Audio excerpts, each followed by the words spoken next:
5 with Kevin Morrison, candidate for Congress in Illinois' 8th District. Welcome, Kevin. Thank you so much for having me, Liz, and thank you to your listeners out there. Yeah, thanks so much for being here. The last time we spoke was over the summer, and wow, you must have felt like you've lived several lifetimes since then, both as a candidate on the campaign trail and as an American living through fascism. So, really happy to have you here to process this moment and to hear how your race has been going and what the next couple 55 days are going to look like. No, I mean, it has been a whirlwind, that's for sure. It feels like 2 years since last May. I can't believe we're only, as of yesterday, a year into this Trump 2.0 fiasco that we're currently dealing with. But right now calls for fighters, and that's what this moment needs. We need folks who are going to be fighting for our everyday people to do better. And that's why I jumped in this race to begin with. I love that. So we mentioned that you are running in Illinois 8th. This is the seat vacated by Raja Krishnamurthy, who's now running for Congress. So if he is your current rep, you will be voting in this election. It's a crowded field, like many of the districts in Illinois that have, an immense amount of very involved people in our democracy.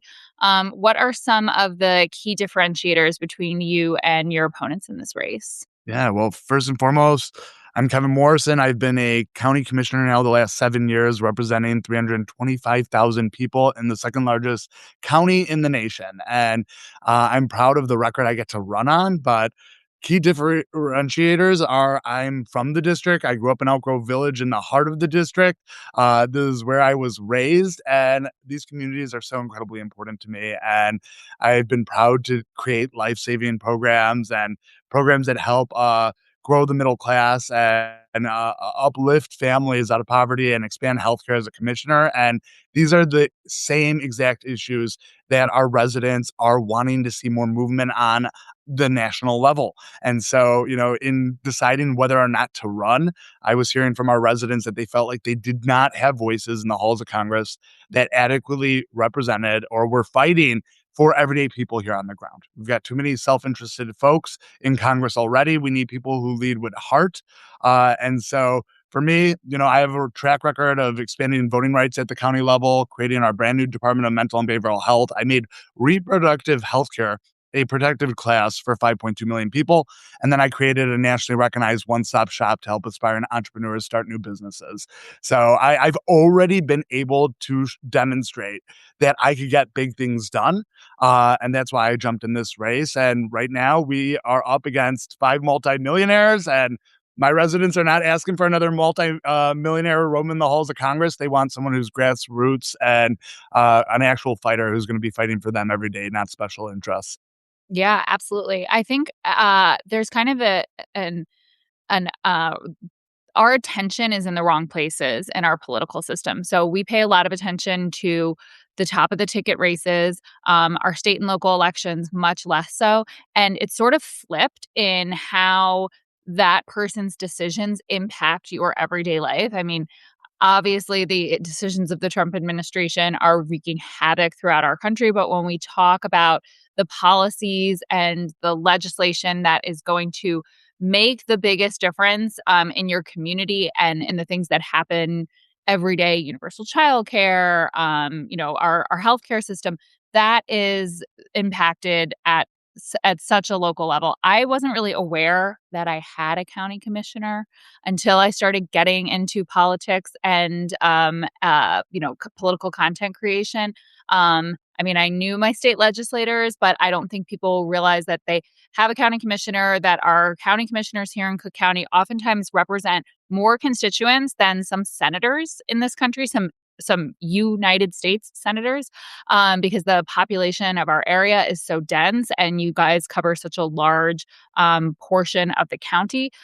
So you were in a position where you were impacting people's lives a tremendous amount and you had that really close connection with your constituents. What went into the decision to seek higher office? Yeah, well, so when I ran in 2018, I ran against the chairman of the Illinois Republican Party. I was 27 years old when I started that race. And against all odds, I flipped a district blue for the first time in history. I became Cook County's youngest and first openly LGBT county board commissioner. And I have a track record of electing great leaders, not just locally, but across the nation. In my reelection year in 22, I helped elect 2 more LGBT members of the Cook County Board. Now, this is a incredibly important role. I know you mentioned not knowing about the county board prior to getting more involved with politics. And that is a common thing that I would hear as I was stumping at the doors in 2018 and beyond. But it's an incredibly important role. We have a over $10 billion budget. We're predominantly public safety and public health. And, I am proud to say before you today, I've achieved everything I ran on in 2018. And now I want to bring many of those achievements national. So in deciding to run for higher office, I already beat out in 2018 the guy who gave Illinois delegates to Donald Trump in that election cycle in 2016. And now with Trump 2.0, we need fighters who are going to be committed to getting big policies changed to make things more affordable when it comes to purchasing a home, to being able to access childcare. I support universal pre-K, but also drastic funding increases for public education nationally. I feel like it's our biggest opportunity loss. In the state of Illinois alone, we have 6,500 potential physician vacancies projected by 2030. That's 4 years away. So that means even if you have health insurance, you might not be able to access a doctor. So we need to see higher education become affordable and accessible to all, especially when it comes to targeting the areas where we have gaps and needs for people to go into that field. Because we're going to have high vacancies in the future. So that is healthcare, that's mental health, and that's making sure that we are technologically and capable of dealing with the shifting landscape, especially as technology evolves as well. Yeah, absolutely. I mean, I think that's a great answer. It's that we're just on the precipice of everything changing. And if we keep going along on this path, even the path that Democrats have laid out, it's not going to work. I said one of my biggest motivating factors in the 24 election cycle was looking at my daughters and saying I'm fighting for them to have doctors. We need a change of pace. We need a change of attitude. What do you think? There's been a lot of discussion about what's lacking right now with federal Democrats. How does that land with you? What do you think? How do you think you're different in meeting this moment? And when you get to Congress, what kind of tenor will you fight for there?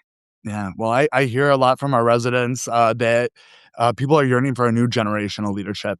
We need better messengers. We need, you know, for me personally, my biggest inspiration is my mom, Bruna. She's a small business owner. She's the one that by viewing how she operated the business and gave back to the community, she's the one who inspired me to want to live a life of public service and give back to my communities and help improve them. For me, my focus is not fame and fortune. It's how do I deliver results for the people on the ground and make their lives easier, better, and create more opportunities. And so, in a race with so many independently wealthy self-funders, I could use support out there. I'm Kevin Morrison. My website's kevinmorrison for congress.com. Please follow me on social media and help spread the word, because my commitment is solely to the people on the ground. And I wear my heart on my sleeve, and people see it as I'm going to these forums, as I'm going door to door, and as I'm having so many conversations throughout the district. That's really helpful. I talk a lot to my audience about open canvassing, about constantly talking to your friends and neighbors about, first of all, that we're having an election. A lot of people are not aware that there is a primary election on March 17th, and that in Illinois, particularly in districts like the ninth, the 8th, the second, most of them, let's just be honest, the primary is the general. There are not a lot of congressional districts left in our state where it's going to be like a tight race in the general. So who you are picking in the primary is who the state is likely sending to DC. So all the more reason. And I think when we talk about people's frustration with the Democratic Party, it's because we're not paying attention at the primary level, and we're allowing these people who are just the richest people in the race to win. Like that, I mean, at this level, a lot of people are not aware that there's an election. So they see one or two commercials with the person's name. They remember it when they go into the voting booth, if they go into the voting booth. And that's it. But I think this age of new media and the way that communication and reaching the public has been more democratized through these types of platforms, I think we're going to see a lot of change. And I hope that's going to start being emblematic and we can point to big wins in Illinois as an example. So when people are out there, people who see this, who are impressed with your messaging, who are impressed at the way you're coming out of at this as a grassroots fighter, when they are out there at pickup on the soccer field, well, it's kind of cold for soccer, on the at the hockey at the hockey rink, indoor soccer, what's like a 2 sentence, if we're proselytizing on behalf of Kevin Morrison, what can we say as people trying to convince friends and neighbors in Illinois' 8th district that you are the pick? Kevin Morrison has delivered large feats for our residents, has made our lives better, and he shows up everywhere. He's accessible. And if we want better messengers and fighters leading in the halls of Congress, they need to be regularly meeting with their residents. The focus on money in our politics is absurd. It's been such a moment running for Congress, but, I have been able to earn over 180 endorsements in this race. And, I think that is the record. I think we have the most endorsements out of any of the open congressional seats in the state of Illinois. And it's a testament to the fact that I've built relationships. I've gotten big things done with our mayors, our state legislators, our congressional leaders, and they know that I'm an advocate that shows up and will pick up the phone call. And I'm really proud of that. And like I said, this is a grassroots effort. So helping spread our message, following our pages on social media, sending a few dollars if you can, and helping volunteer. We're doing phone banks and canvas launches for the next 2 months all the time. It doesn't matter when you have free time, we'll happily get you set up. And all of it is accessible on my website, kevinmorrisonforcongress.com, and we're on all social media platforms. Yeah, my favorite thing to do is go pick your person in the race, go into their office, get a button, get some lit. You're always canvassing. I know, especially for people that maybe have young kids or in a busy phase of their career, it can be hard to hit a canvassing shift. But every time you step out in the district, you are talking to someone who likely lives there, right? If they're shopping at the Walgreens, if they're, you have a captive audience. Everyone in the district is able to vote on primary day. Can you check me on this? Regardless, we don't register by party. So you just go and you pull a ballot, right? Okay, so everyone. And in this race, even if that person has maybe voted Republican historically, like this is the primary to get involved in. And I think that there's, a large portion of your electorate that you appeal to that you have been working on behalf of. And one of the things I want to highlight as we wrap up is that point of accessibility. Our electeds should work for us. They should be answering the phone. And when I've spent time with you, with other Cook County commissioners, you're on the phone constantly with constituents. Somebody calls you with a problem in their life, and you feel this like tremendous responsibility to respond and help them. And I've seen that in practice. And I've seen that like civil service attitude that you have that I think is just exemplary among you and your Cook County commissioner colleagues. It is not always something we feel at the state and federal level, especially as advocates or even like people in need. So I just want to highlight that is something that I think that you will bring to Congress is that level of accessibility and service to your constituents. We have a question about right to work policies and laws. Can you talk about the work that you've done in Cook County and in Illinois in general? Yeah, I mean, first and foremost, I beat out the biggest right to worker when I ran in my first race in 2018 against the chairman of the Illinois Republican Party. I've been a proud supporter of labor and all the contracts. I've showed up on the picket line. I've wrote letters of support for unionization efforts, and I've utilized my voice every place I can to support the right to unionize, but also protecting our current unions. I come from a union family.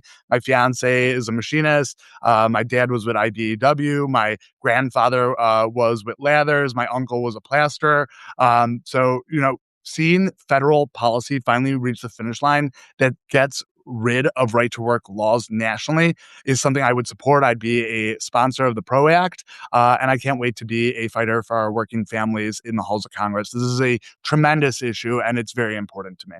And also, like in a moment where my generation feels like the American dream's out of reach, making sure that we are expanding, union jobs for our youth is critically important for folks to see upward mobility and something I would fight for. For anyone that doesn't know, could you explain a little bit why right to work policies are anti-union, anti-labor organizing? Yeah, I mean, a key function of unions is being able to have the dollars, and unfortunately, money is power in this capitalist society we live in. But it allows individuals not to pay their dues, which weakens the strength of unions to be able to, first and foremost, advocate for their workers, but also gives them a shorter hand when it comes to negotiations, and it also helps create a pathway where um, you know, individuals are getting disinformation. They're choosing not to support unionization efforts. And in the end, it ends up harming working people on the ground and giving them less protections. Yeah, absolutely. The Yes, thank you. Our commenter agrees with us. I think that there is like a lot of intentional, like misleading discourse around right to work. And I think for people that don't like have experience with a labor union, don't really understand it on its surface. It's, oh, well, they can decide to opt in and opt out. And then there will be, misinformation about labor unions and taking advantage of workers. Like that is, you guys, we got to take it back to like the robber barons. And I feel this is an issue that we spend a lot of time talking about in my house. My husband's a labor attorney, came from a big union family. And this is kind of one of, I would say, like the top three tools we have in our toolbox to keep ourselves in a a society in which billionaires and corporations don't just amass complete and absolute power. Our power is in the collective. And that's why we form collective bargaining agreements. And that's why we have labor unions. So there is no perfect system.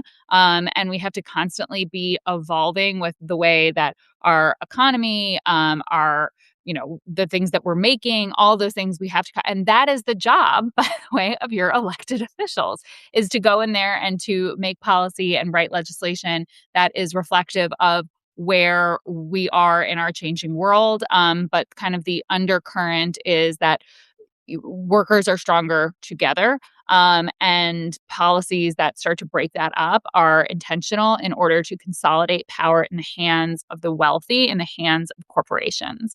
So it's crazy to me when I hear Democrats like spouting right to work talking points as like a progressive idea. I'm like, you guys, we got to go back and read about the Industrial Revolution. Okay. So this was great. I feel like we covered a lot. I do just want to end kind of like on where we are right now, what we're seeing in Minnesota and Minneapolis, which is horrifying. We've had many, um, experiences and dealings with ICE in our city.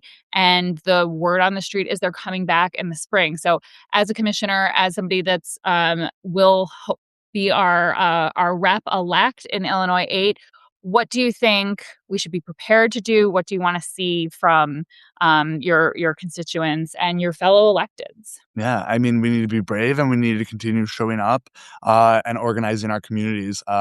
I've put myself out there in this moment. I'll take a step back. You asked earlier why I decided to run for Congress. I actually went part time for 5.5 years to law school. I graduated December of 2024 with honors. I passed the February bar, and I did not go to law school to get a law degree to see our Constitution torn to shreds. And it is actually embarrassing that I had to lead the effort for Cook County to pass a resolution in support of due process and habeas corpus. Those are protections that are guaranteed to us, all residents in this nation, under our Constitution.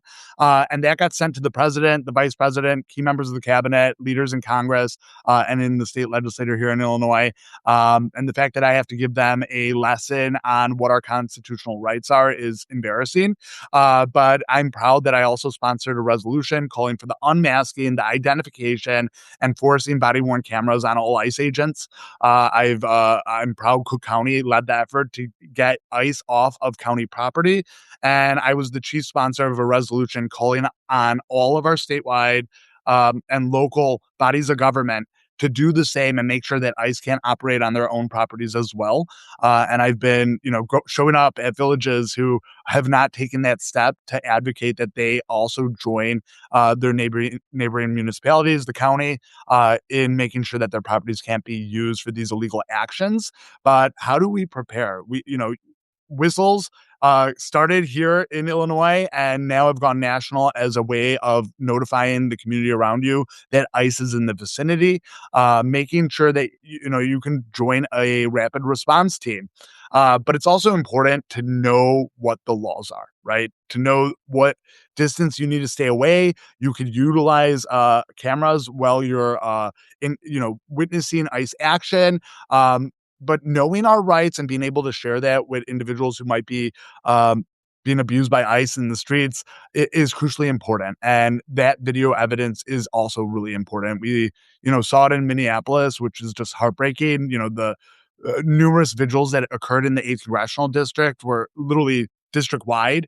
And, it's a really sad moment for us as a nation. We're seeing our democracy potentially crumbling. And that's why in this moment, we need fighters who are going to fight back and hold ICE accountable. And in Congress, I'll do that. I'll not only investigate, but I'll legislate to ensure that every illegal action is by an ICE agent, they're held to account. That any illegal actions by cabinet members of this president are investigated and held to account, but also that we are putting forward better laws that mandate what ICE can and cannot do in our communities, because what they're doing right now is unacceptable. Yeah, absolutely. And I do hear a lot of growing frustration with the response of our electeds, but I also want to remind people that that is like the role of Congress, right? Is oversight and accountability and to legislate against it. There are often also things that you can call on your state and local officials to do.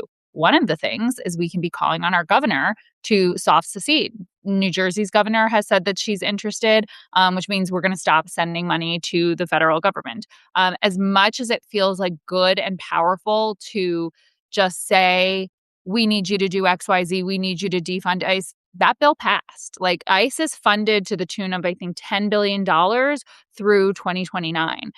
So if we, shut down the federal government and we stop paying federal workers, like ICE has a slush fund. They're still going to be out there. So I just challenge everybody to not like accept the status quo, but to understand the roles of every type of elected and the different things that they can do and call on them to do those things specifically. So if you're calling on somebody to do something, know what's within their power, give them a list and hold them accountable to that list. It's a really scary time in our democracy. I'm proud of the way that our state has stepped up. And I know that we'll continue to do that. And it's incredible to see our elected officials out there arm in arm, because we need that attention and that accountability. Let's remember, everything that Donald Trump does is a show, and we are making a difference. They have said in Minnesota that the communication, and that coupled with the lack of cooperation from the governor and the mayor, is making their lives harder, is not allowing them to operate their mission, whatever stupid name they gave to this mission, as they intended. So Keep doing what you're doing, everyone. And Kevin, we really appreciate you leading by example. We're excited to send you to Congress. Can you say your website for us one more time? Yes, and I'll lastly say, as Frederick Douglass said, agitate, agitate, agitate. We all need to activate and show up in this moment. Thank you, Liz, for your support. My website is kevinmorrisonforcongress.com. Please find me on social media and give us a follow. If you can volunteer, we would love to have your help. If you live in the 8th, please request a yard sign. We just got them in yesterday. And if you could afford to send a few dollars our way to help fund a grassroots movement, I could really use your support. Again, it's kevinmorrisonforcongress.com. And I cannot wait to make history. And, Chicago and the surrounding suburbs have never had an LGBT member of our congressional delegation. This is a historic opportunity. We are on pace to win this on March 17th, and I could really use everyone's support. Awesome. Thanks so much, Kevin. Appreciate you being here. Thank you, Liz. Bye. Bye.